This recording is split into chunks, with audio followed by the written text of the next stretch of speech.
Okay, today was Zayis Chanukah. Now Chanukah is over, much to our chagrin. It goes by so quickly, and like we always tell customers who come in, feel free, just go right up and eat some good food. Parshas Vayigash, beginning of the parsha, toward the beginning of the parsha.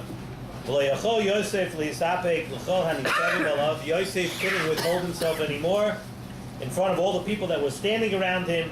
Vayikra, he called out, Hoitziu kol ish me'alai, remove everybody from the premises. Everybody, Yosef wanted everybody to leave. Vayomer, Yosef said, what did he say when everybody left?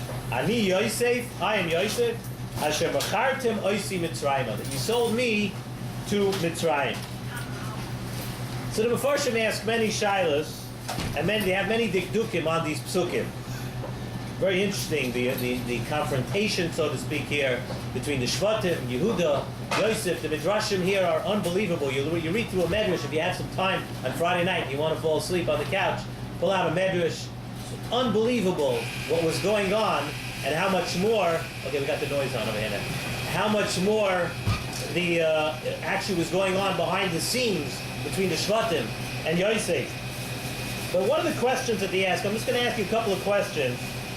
Firstly, the pasuk says, "V'lo yochel Yosef le'isapik." Yosef couldn't hold himself back anymore. So, what is exactly the reason that right now, we're going through the whole story, and all of a sudden, right now, something must have happened. V'lo yochel Yosef. Yosef could not withhold himself anymore. Something happened right now. There must be something that made this situation over here. Another question.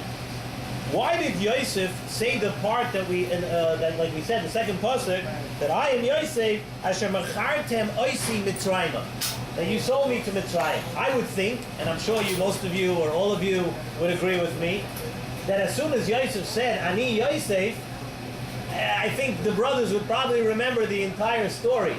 So why did he have to say, I am Yosef, that you sold to Mitzrayim? It seems to be a bit extra.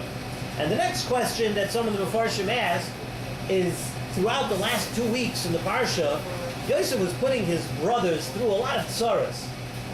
Aside when he hid the thing in Binyamin's thing, taking away Shimon and asking for Binyamin to come down and not telling Yaakov, the whole thing, Yosef was putting him through a lot of tzaras. What was the reason that Yosef was doing all these things to begin with?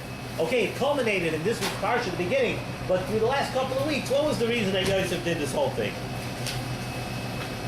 So to begin to understand this Inyan, the Nesiv Shalom brings down from the Divrei Shmuel a very interesting point. When Yosef, he says as follows, when Yosef revealed himself to the brothers, there was something very, very chashuv going on in that room at that time.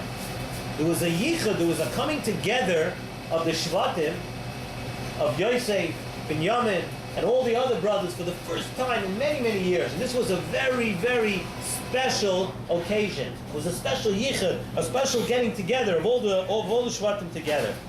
So Yosef had to say, Hoitziu kol ish me'alai, take everybody out of this room. Why? Because in order to have this special siyata d'shmaya in this time of yichud, there could not be, so to speak, a zar, a stranger over there. So that's why Yosef said, Hoitziu kol ish me'alai. Right now, there's a special siyata d'shmaya. There's a special thing going on here right now in the world, where for the first time in so many years, all the Shvatim, in order to actually feel this occasion, in order to make this happen in the right way, Yosef said, Hoitziu kol ish me'alai. Take everybody out of here. So to speak, you're all familiar with by the Kohen Gadol. The Kohen Gadol on Yom Kippur, so it says by the Kohen Gadol, V'chol Adam lo yiyeh b'oil moyed, the voyage that when the Kohen Gadol went inside to the Kodesh HaKadoshim, it says V'chol Adam lo yiyeh b'oil moyed. Why not? Why couldn't there be other Kohanim? Why couldn't there be other people there? The same type of thing. When the audience that once a year and such a holy time, the audience that the Kohen Gadol had that time with HaKadosh Baruch Hu, it wasn't shaykh. It had to be that nothing else was going on. Nobody else could be around. Nobody else was able to be there. This was just the time for the Kohen Gadol and HaKadosh Baruch Hu. And the same was true for Yosef and his brothers. When Yosef revealed himself to his brothers, and all the Shvatim were together, now nobody else could be. This was a very special time that couldn't be interrupted by anything else. The S.S.S. Shalom says a very interesting thing, which is negeh to all of us, and it's actually, we're talking about a Zman of Yichud over here. We're talking about a time of getting together and a time where nobody else is supposed to disturb. Steve Shalom says an unbelievable thing. He says, really, every single one of us should be able to be Zoicha to this kind of thing and should concentrate. He says 3 times a day, we daven Shemona Esrei. And the Anshe Knesset HaGedolim, the Chachamim, Chazal, set aside 3 times a day for us to have an audience with HaKadosh Baruch Hu.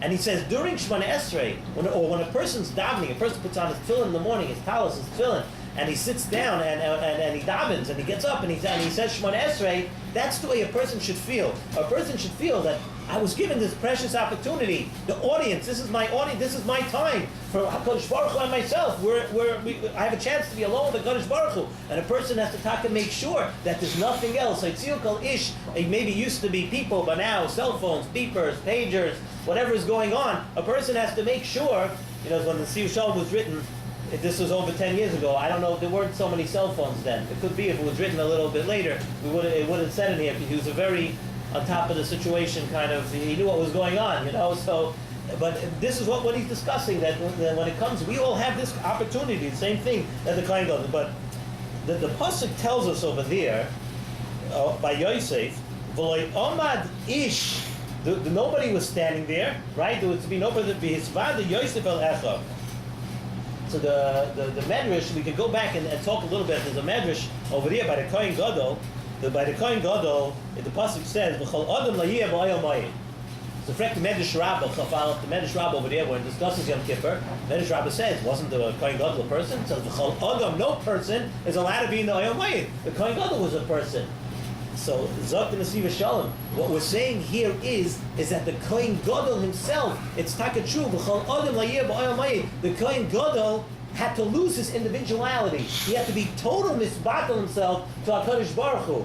In other words, V'chol adam la'yeh b'ayom mayim, the Kasher Kohen Gadol is an adam, yeah, he's an adam really, but at that time, there was no person. Even the Kohen Gadol was not considered a person. Zok and Nesiva Shalom, the same thing was here by Yosef. It says, Omar ish b'yisvad Yosef al echav. Zok and Nesiva Shalom, that even Yosef and his brothers at that moment were not together ish. They had to be misbatel themselves totally in order to have that unity of the 12 Shvatim to be as one, to have that auspicious occasion.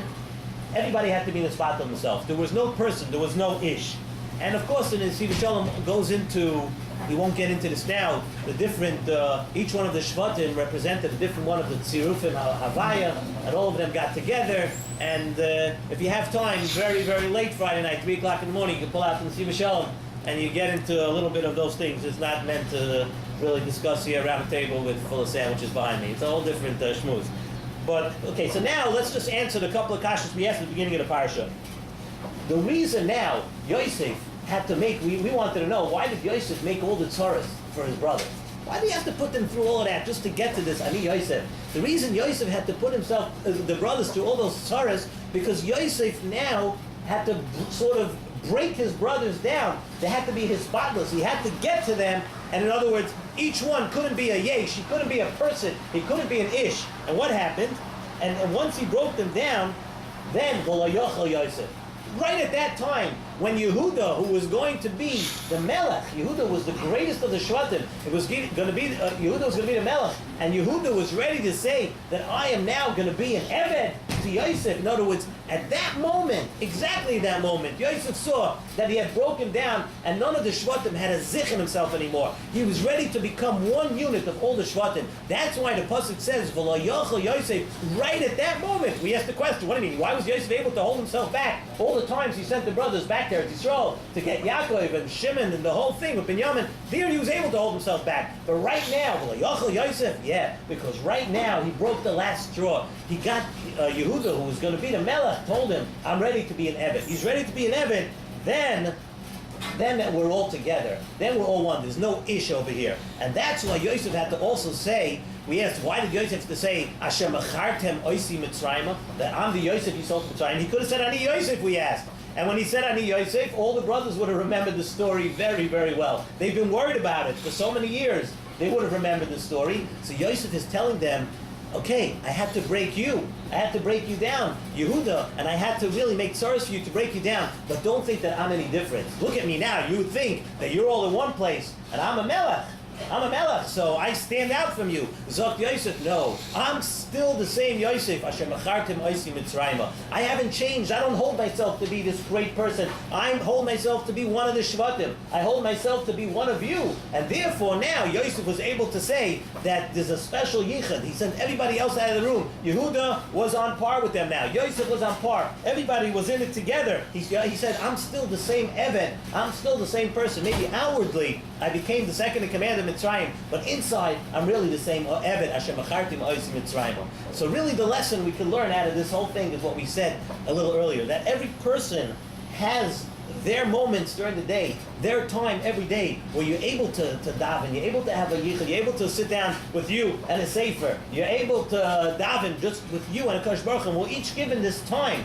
But if there's a distraction there, if there's something that's distracting you, not only is it not the same, but it takes away from the whole moment. It takes away from the whole schus that we have. And that's something we have to remember each and every day, that when we have this opportunity to daven to HaKadosh Baruch Hu, that's what HaKadosh Baruch Hu wants. HaKadosh Baruch Hu wants that we're his children. And when a father, you hear a father say to his son, look, pay attention, I'm talking to you. That's what Rebbeinu Shalom is telling us. He's telling us, listen, I'm giving you an opportunity. I'm giving you an audience. You talk to me. And that's something we learned from Yosef, that in order, all the other distractions have to be put out. And then we should talk to be Zoicha to use this opportunity.